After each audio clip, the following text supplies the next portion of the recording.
Hello. Hello.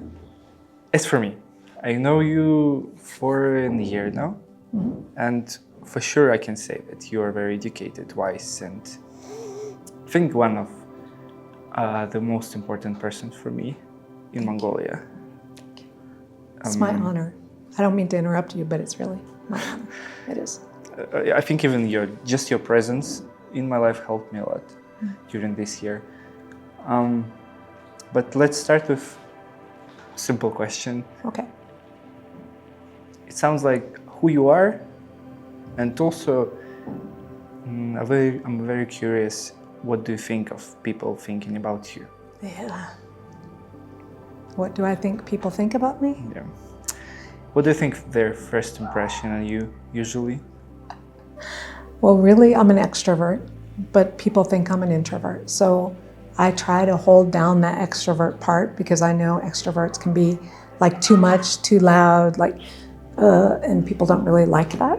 So I usually try to hold myself back. And then later they see me being loud and funny, and then they're shocked, like that's actually who I really am. So I try to be aware of other people's perception or how they're comfortable or not, and adapt to that. What about professional side of yourself? Yes. That's really where, when you're trained to be a counselor, you're trained to listen to the whole story and not interrupt, which is not a basic tenet of being an extrovert. So I think because of training and because of now like 26 years of practice, my personality has adjusted to the profession that I love.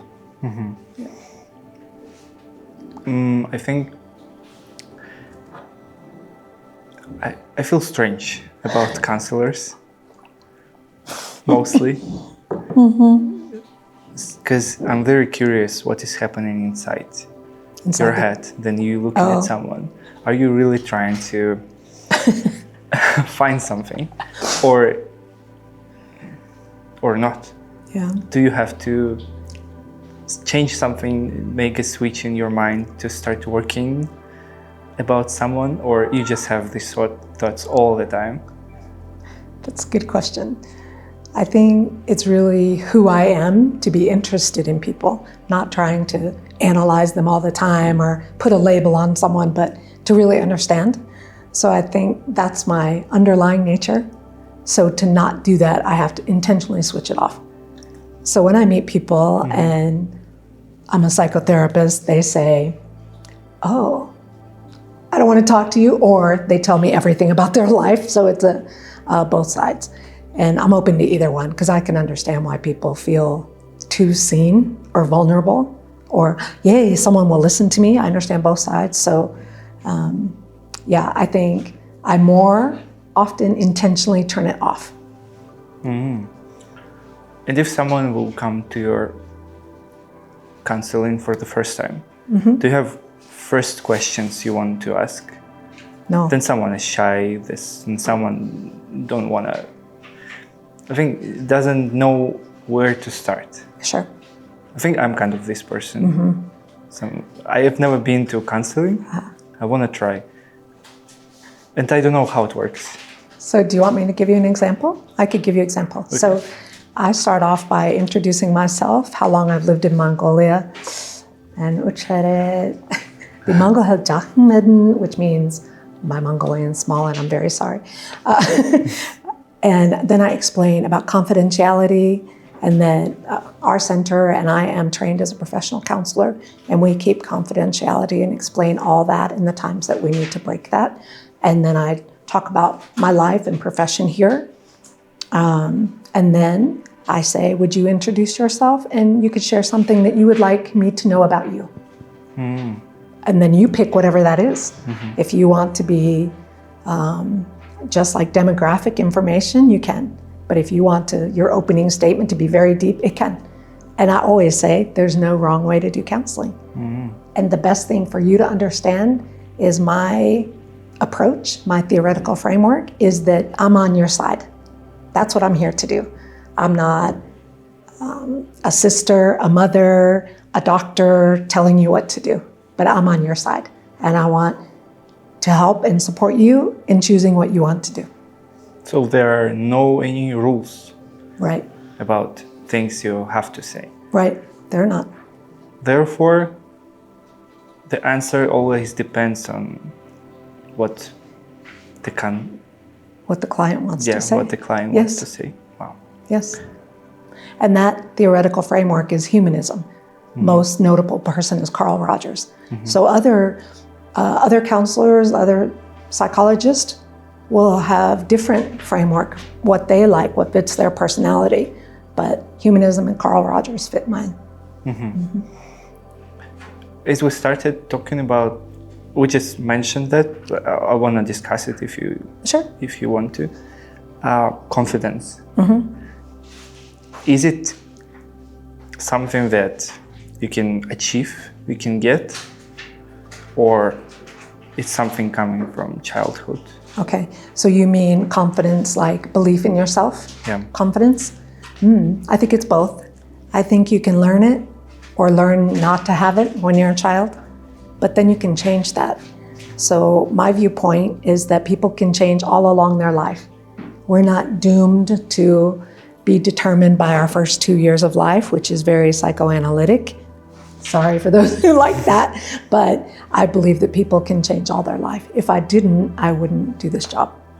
So yes. Character is something that can be changed. Yes, of course. Yes. Character is habits and actions. Personality is inborn, but still can change, right? And things like confidence come from repeatedly trying to do the thing and gaining confidence. So the more things that we do, the more confidence in ourselves that we can have. I used to be terrified to speak in front of a group of maybe even 20 people. Shaking, sweating, like the paper shaking. But now I'm not, because I've done it for so long. And after you have a good experience, then you can build on that, and it builds and builds and builds, and then you can walk in confidence. Do you see the difference in people from different countries? As for me, I can see that Americans, mostly, they are very confident about themselves. Russians, mostly not. Oh. Did you see this difference? I think people are basically more the same than they're different. Of course, culture has impact, but I think if we're taught in our culture, try. And people allow us to try, even like a 2-year-old climbing up on a couch, as long as the child is being careful and even dangerous, but careful, let them keep trying instead of picking them up and putting them there. So my ancestors are Scottish and German, very independent people. So I was raised in that kind of environment and in America. So if we were trying to do something, they let us do it. And then if you needed help, you could ask for help. But even in 8th grade, 7th grade, I would ride my bicycle to my haircut. I would ride my bicycle to my dentist appointment by myself.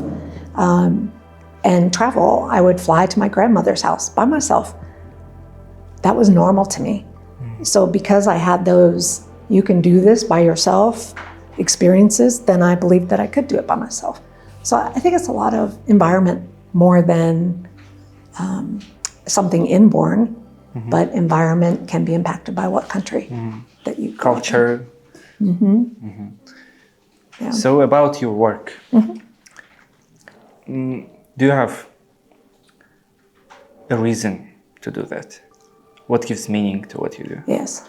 Why are you counseling people? Yeah. Yes. My first experience counseling was unofficial. My brother and sister had this, I didn't even know what it was from, but this conflict so much.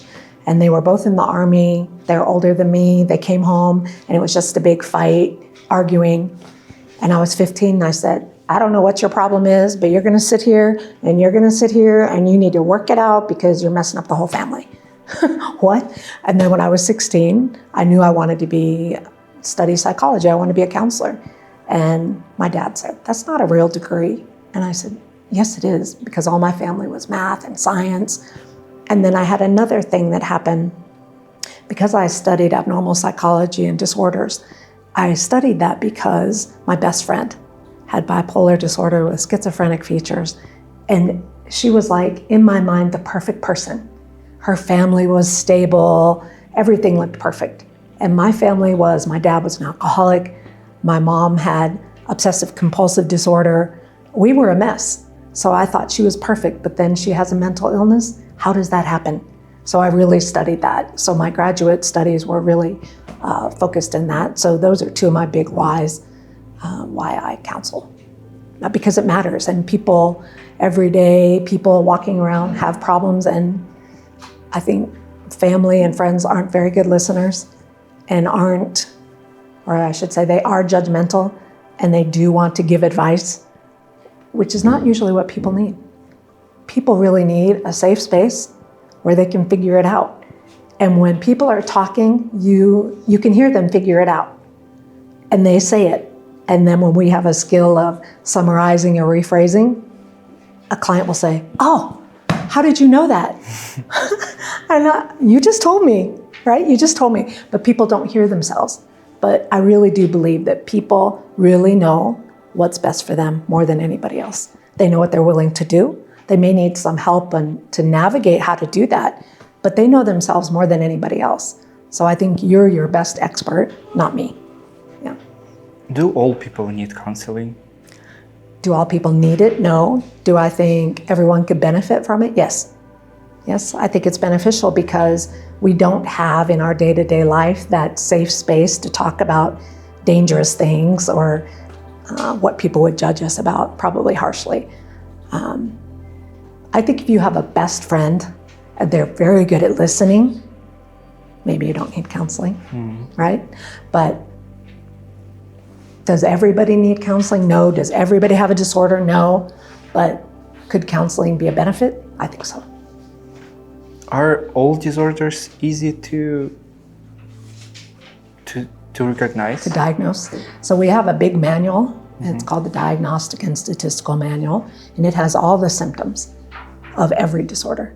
So when you study that a lot, then it's pretty easy to see because you've studied it a lot. Just like a medical doctor, if I go in and say, I have a fever and my nose is running and my throat is raw, okay, they can probably guess it's a viral something and you have a cold, and they'll give you medicine for it, right?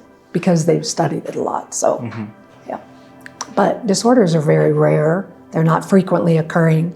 You know, a lot of social media or shows depict lots of mental disorders as commonly occurring, and they're not. That's why it's called abnormal psychology, because only 1 or 2% of people have these things, not 50, not 50% of people. It's like depression.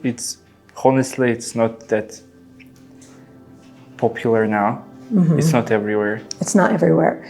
And if we feel sad occasionally, that's not depression, right? But clinical depression, and to be diagnosed with it, is you can't live your normal life. You can't go out of the house. You can't get up and take a shower. You can't change your clothes. You know, it's very devastating to your life. So you're not going to school, doing all your normal things, and, oh, I have depression. Probably not. Yeah. In other side, let's imagine that in one morning we'll wake up and psychology just disappeared as a subject. Okay. All counselors disappeared. Yikes. What will happen? What would the world lose? Well, psychology includes empathy. Like, I put myself in your position, which some students have said, Baksha, why would I do that, right? Because it's painful. If you do it well, you really can feel their pain. So I think that's a big thing that it would lose, and that there wouldn't be a safe place to share important things. I think it would naturally come about again, though, because people do need people. We're community people, and so we would look to other people who are safe to talk to. So even if it was gone, I think it would reestablish. Do you like that counseling becomes more and more popular now? Yes, I think it does. I think the old idea of if your head's broken, keep your hat on. If your stomach's broken, keep your shirt closed. Like, that's going away with this generation. This generation really does want to talk about what's happening. And that's why we have programs in schools. Young people are very interested in psychology, and they, as they're trying out being counseled, they really love it. And now they're even more encouraged. I'm in this program, but I'm taking counseling and I just feel so much better. So they're really encouraged, yeah. What is one lesson? It might be academic or personal. It's okay. In any area. What that you hope people around you would carry with them through their life. Is there something you want to share with the world? To world, keep it. Yeah. Hope. Hope. Hope. I said that many years ago in a classroom here at MIU, and one student raised his hand and said, Mongolians don't have the luxury of hope. I almost cried right there in front of everybody. Hopelessness just leads to death, many kinds of death and physical actual death. So my old mentor, Lance Falligan, used to call counselors hope dealers, which actually we are. You know, usually when people see us, they've lost some amount of hope or any kind of positive thinking or outlook. And if we can share our hopefulness with them, then they could take that away and walk in that. So then hope leads to compassion, which is love in action. And that's what we need to. Let's switch a little. Sure. From your professional side of your life to usual side. Usual. Let's talk which about is kind life. of really merged, but yeah. What was the turning point in your life? Do you have ones? One of them, I can say, already I can say that it was your first 2 counselings you had. What about any others? Like turning big life points? turning point? Yeah. Yes. So my nose is really crooked because when I was 15, I was really lost and acting out, and I stole a car and wrecked it in the same night and broke my face. And so now it's still a problem, even though I'm 61 years old. That was a big turning point. And then again, when I was 25, so that was when I was 15, but I still had this lifestyle of partying and having no value for myself. I wasn't brave or courageous, I was reckless. Intentionally reckless. How close can I get to dying? Like standing on railroad tracks and waiting for trains and jumping off at the last second. Like reckless. I'm not that way now. So when I was 25, that all came to a turning point. So Tom was deployed for 1 year. So he was out of the country and I was in the country. And I was still that same kind of lost, reckless person. And I was doing a lot of, high-risk behaviors. Bad, I was really bad. And I started to have nightmares about that. And then I called my mom one day.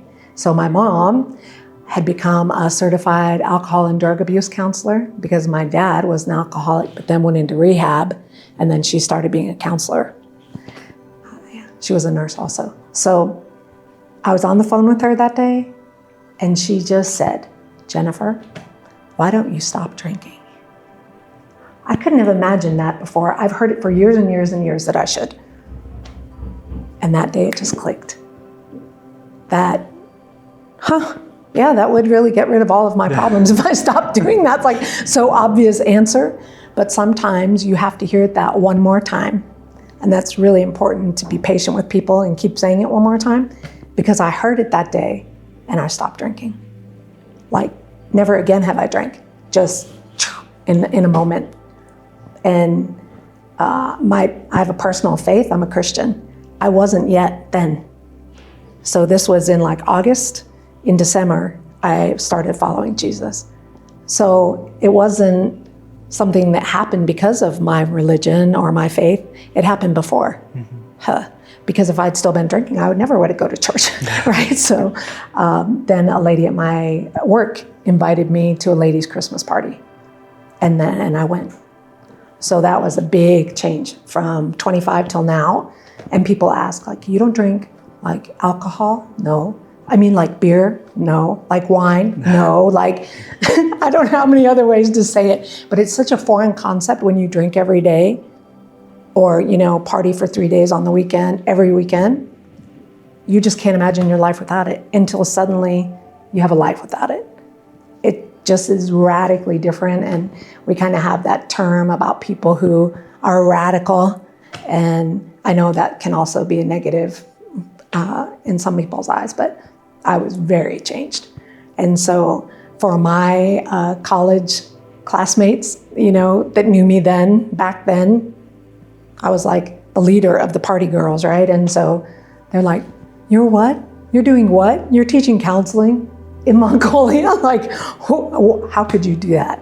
But it's only by that kind of crossroads faith experience that I think your life changes like that. Good question. Long answer, sorry. Yeah. It's okay. Can we discuss some mistakes you had? Other than that one?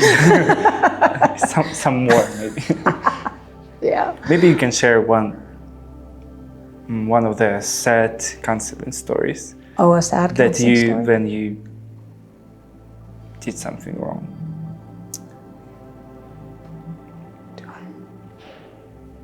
Oh, I do have one. Almost all counselors have kind of one area that's a very sensitive area for them, and they're not very good at that area. So for me, I feel very strongly about domestic violence because I had a dating relationship in high school that included violence. So my reaction to that after that was over is very aggressive against violence. Like I really feel very strongly about that, about not having it in my life. And so I did have one client who was telling me about this domestic violence in her life, and it was in a dating relationship. And she kept expressing like, yes, I need to get out of this. Yes, I need to get out of this. But then she didn't. And that was really hard for me. And she heard it in my voice. I never said something directly, but she heard it in my voice. And then she asked me, are you disappointed are you angry? She said, angry. Are you angry that I didn't break up with him? I said, thank you for asking me that. I think I am. I think I am because I want so much better for you and I want a different choice from you. And yes, I am. So really we have to be congruent. We have to have our insides match our outsides and be truthful. So part of counseling is unconditional positive regard, meaning no matter what you do, I'm still on your side. And that was one time, and I think the only time that I made that mistake. I don't do well in that situation. Yeah. When people choose over time not to choose themselves. And I just want them to choose themselves so much, and I get frustrated. And that's a flaw. It's supposed to be a safe place where however long it takes you. But in that instance, I failed in that. It's a good question. So it means we can say that your experience and background might make it hard for you in some Of course it does. topics. Of course it does. On your counseling. And we see that with all the theorists. All the theorists, you see their childhood, their life experience, and then their theory comes out of that. I mean, I have Viktor Frankl's book right here, Man's Search for Meaning, about meaning and purpose. That came out of his time in a concentration camp because he was Jewish in Germany. Everything came out of that, right? So we are definitely influenced by our experience, and for good and, for not so good. Yeah. What do you think of people who are studying psychology, not to become counselors, not to help other people, but to heal themselves, to get better? I think there is some part of that. I think almost everybody that goes into studying psychology is looking for their own answer personally. And I think we should before we try to help anybody else, right? I think it's part of the process. And that's why it's important to see counselors while you're in a psychology program, really work on yourself, have that insight, and have those changes in your own life. Then you understand what clients are going through also. If I never did that and I think, oh, I'm perfect, then I'm really going to be judgmental against you if you're not, right? So I think it helps with our viewpoint that everybody has a challenge. And no one's perfect, and we're all flawed in some ways. And that leads to more compassion, I think. So people experienced pain, they can easier understand people who are experiencing pain now. Yeah, usually the majority of students who study psychology have a reason to study psychology. It's not just, oh, I thought I'd pick this because it'd be fun. Almost all of our students say, I want to help young people the way I needed help when I was young. Almost everybody. So it's that compassion. Yeah. If you weren't a counselor, who do you think you would be? It seems kind of related to me, but if money were no issue and property was not an issue, I love dogs. And I would have just, we have them in America where people just take stray dogs from everywhere and house them. And I would do that. But it's kind of related to people, like, oh, you don't have a home and you're in some kind of trouble. Okay, come here. I think it's related. And also I like plants. And one of my students one time said, oh, you like plants like you like people. You like to take care of them and they grow. Well, that's really insightful. Yes, it's true. So plants and dogs, I think, would be part of my life if I didn't have to counsel. How do you think it's possible for pets be useful? For example, if you have depression or something? Yes, many programs use that. In the US, we have like wounded veterans, and they have dogs. There's a whole program, also horses and veterans. A lot of counseling programs use animals.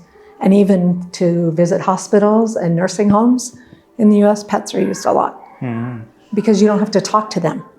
Everybody doesn't want to talk about what's hurting them, but a dog will just sit by you and they feel your vibe, right? And they're just like, there. Let's just sit on the porch together, right?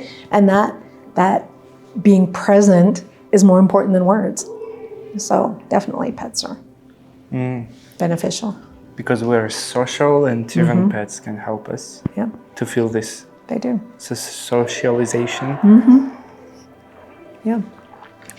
Do you have questions you wish students ask you more?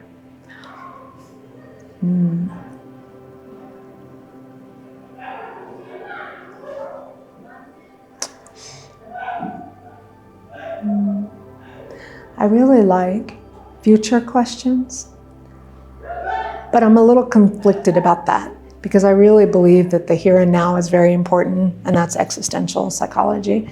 Like living today, right now, not concentrating on our past and not planning for the future as if you're not important right now, and Rogers would support that too. But I really like it when students are thinking ahead because that shows me hope that they have a future. So I think I like those future questions, but we have a lot of discussions in the office and about life right now, like how to handle different situations. And I think a lot of students, especially, will tell me, oh, I wanted to come when I was a freshman, but I was shy. But I'm graduating in 2 months, so can I see you every week from now until graduation? I'm like, okay. And I do it. It takes a lot of courage to come and talk to a counselor. And they may want to do it for 4 years, and finally, pressure by an ending date, they will. So it takes a lot of courage to come to counseling and to talk to somebody about how you feel and something maybe bad that happened to you. So I wish they would do that more, that it would feel safe that they would feel safe doing that. So you've been working as a counselor and teacher for In Mongolia since 2014. in total? In total? I finished my master's in 2000. So, and started teaching then. But I didn't know that I really loved teaching until 2011, when I started really teaching in the Philippines and then coming here. I never planned to be a teacher. I only planned to be a psychologist from when I was young. But I really love teaching. I love seeing that aha moment in students. They're like, oh, and they get it, and you see it. That's really rewarding. I really like it. Let's take a 20 years gap. So how do you think,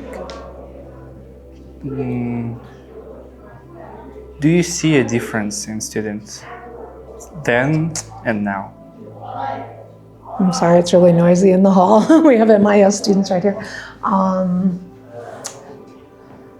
Let's see, do I think they're very different?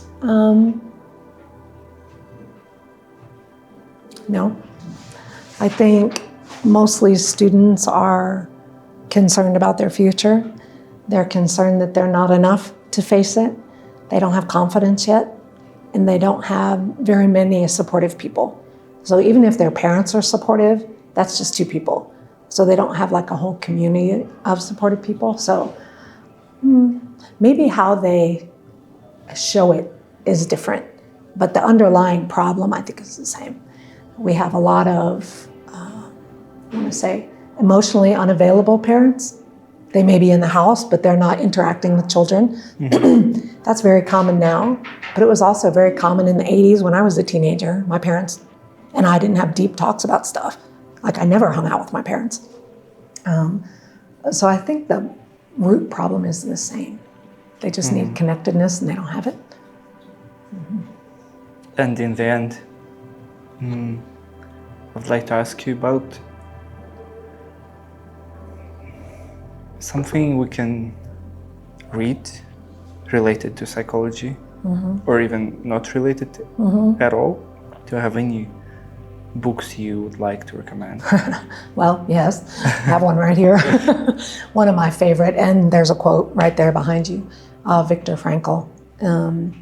Because I think when we don't have hope and meaning, we die. And that's exactly what he experienced. Watching people lose hope and physically dying. But I think we can have emotional death long before we have some kind of physical death. So his writings, I really appreciate his. And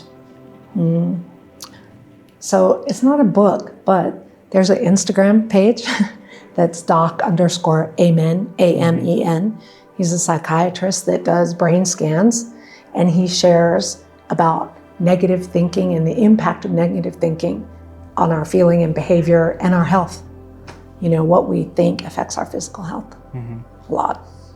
And he's very good. So that's something that people could just find on Instagram. Yeah. So this one is really little. And half of it is his theory. But I really, maybe because I'm German, and I visited concentration camps when I was a teenager. I visited Dachau, and that's kind of a dark thing to be doing as a teenager. But so I'm really interested in that part of my history. And this part is his experience in concentration camp. So, yeah. Well, thank you so much. Of course. For having this time. Thank you for agreeing to talk today. Of course. I hope a lot of people are encouraged in many different ways and find hope. Do you want to share a small message in the end?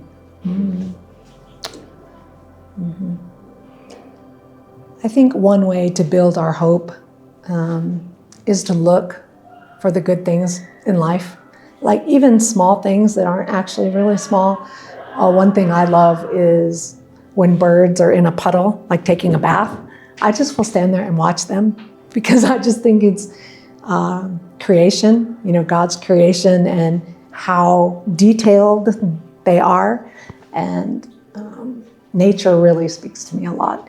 So if we could just notice the things around us and appreciate them and ask ourselves those questions about faith and investigate that, you know, what is truth really? And look for it, because you can, yeah? I think that's it. Thank you. Thank you. I appreciate you so much. Thank you. It's good.